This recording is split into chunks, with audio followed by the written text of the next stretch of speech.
While the outcomes of ethics hearings and arbitration hearings are obviously different, and the standards of proof are different, the conduct of the hearings is identical. The parties are provided with opportunity to present their cases and ask questions of each other. While arbitration hearings are not courts of law, it's still helpful to consider the definition of procuring cause found in Black's Law Dictionary. The proximate cause, the cause originating a series of events which, without break in their continuity, result in the accomplishment of the prime object. The inducing cause, direct or proximate cause, substantially synonymous with efficient cause. A broker will be regarded as the procuring cause of a sale so as to be entitled to commission if his efforts are the foundation on which the negotiations resulting in a sale are begun. A cause originating a series of events which, without break in their continuity, result in accomplishment of prime objective of the employment of the broker who is producing a purchaser ready, willing, and able to buy real estate on the owner's terms. Supposedly, a judge defined procuring cause during a trial as follows. It's not necessarily the squirrel who picks up the nuts, but the squirrel who shakes the nuts off the tree. As mentioned, there have been many efforts to develop exact interpretations of procuring cause. However, the Code of Ethics and Arbitration Manual makes it very clear that local boards cannot create rules or policies that attempt to predetermine arbitration awards.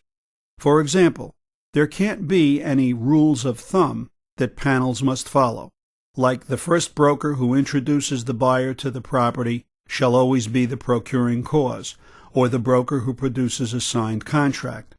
There can be no predetermined rule of entitlement.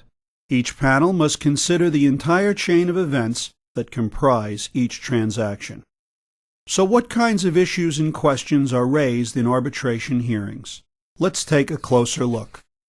First, we've already discussed that arbitration is mandated by Article 17 for certain types of contractual disputes.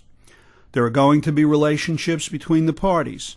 For properties that are listed on Realtor Multiple Listing Services, for example, the foundation of the transaction is often the offer of cooperation and compensation that the listing realtor offers to other realtor firms participating in the MLS. In other words, if you produce a buyer and the seller and buyer reach an agreement on the terms of a sale and the property is transferred, I'll pay you a commission as specified in the MLS.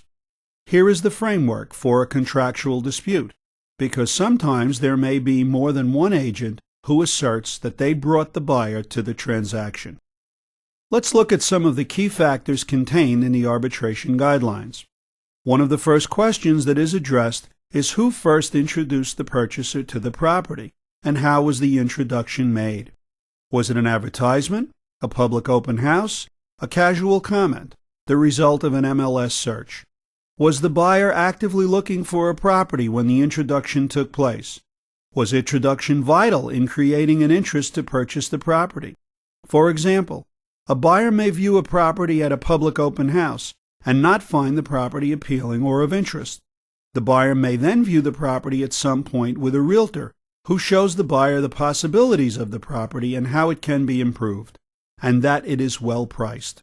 It's this second introduction that is much more valuable in creating interest on the part of the buyer, and would probably be a very compelling argument in an arbitration hearing.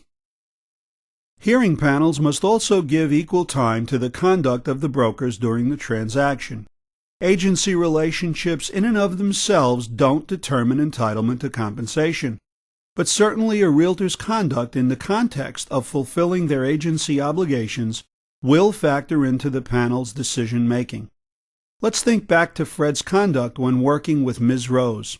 Fred initially started working with the buyer as her agent, but immediately tried to encourage her to bid on one of his listings, making him a dual agent. If Fred were to request an arbitration, his conduct with Ms. Rose, including an evaluation as to whether he was fulfilling his agency obligations to his client, would come under close scrutiny. This leads us to another common procuring cause concept that arbitration hearing panels must address: the concepts of abandonment and estrangement. The concept of abandonment has changed dramatically in the age of instant electronic communication. Cell phones and BlackBerries have even made traditional PC email seem obsolete. Today, consumers want instant information and instant gratification, which can be a challenge. If a prospective buyer wants to view a property now, not tomorrow or during the weekend, and the agent they've been working with is not available, they are likely to call the listing office, which can lead to procuring cause problems if the transaction progresses. The concept of estrangement usually involves some type of dispute or disagreement between the parties. Let's revisit a conversation that Fred had with Rose to illustrate this concept. Miss Rose, goodness, I'm so glad I finally reached you. I've left several messages. I've been quite busy, Fred. Trying to arrange for the move and transitioning to a new job can be a challenge. Oh, I understand, but I really need your answer on the house on Poplar. I now have several offers on the property, but I'm trying to hold it open for you. You don't have to worry about that, Fred. I'm in the process of signing contracts on that house on Cottonwood. Cottonwood? But I showed you that property. How can you do this to me? Fred, I'm not doing anything to you. You had no interest in selling me Cottonwood, and you know it. But how did this happen?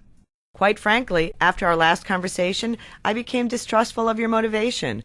All of a sudden, my buyer-broker seemed more intent on doing anything to sell me Poplar. I asked a new coworker of mine if he could recommend any agents, and he suggested someone named Patty Petunia. After talking with Patty for some time about what I was looking for and what my expectations were, I signed an exclusive buyer representation agreement with her. What's interesting, Fred, is that when she contacted the owner of Poplar, she discovered that he couldn't close for at least 3 months. Were you aware of that? I really don't think that's the case. I think he preferred to close in a month or two, but if he got the right offer, he'd close more quickly. I was only trying to do my best for you. I showed you Cottonwood. Yes, you did, but you didn't sell me Cottonwood. Patty did. She found out that the expansion and renovations I want to do will be no problem, and I also got a great price on the house. This is a classic case of estrangement. Ms. Rose made a deliberate decision to stop using Fred's services based upon his actions, or in this case, inactions. Fred had no interest in encouraging or providing information on the Cottonwood property. He was too interested in trying to persuade her to buy his own listing, enabling him to benefit financially. Let's look at how a procuring cause dispute may play out in an actual arbitration hearing. What follows are just excerpts of hearings. Actual arbitration hearings can often last several hours.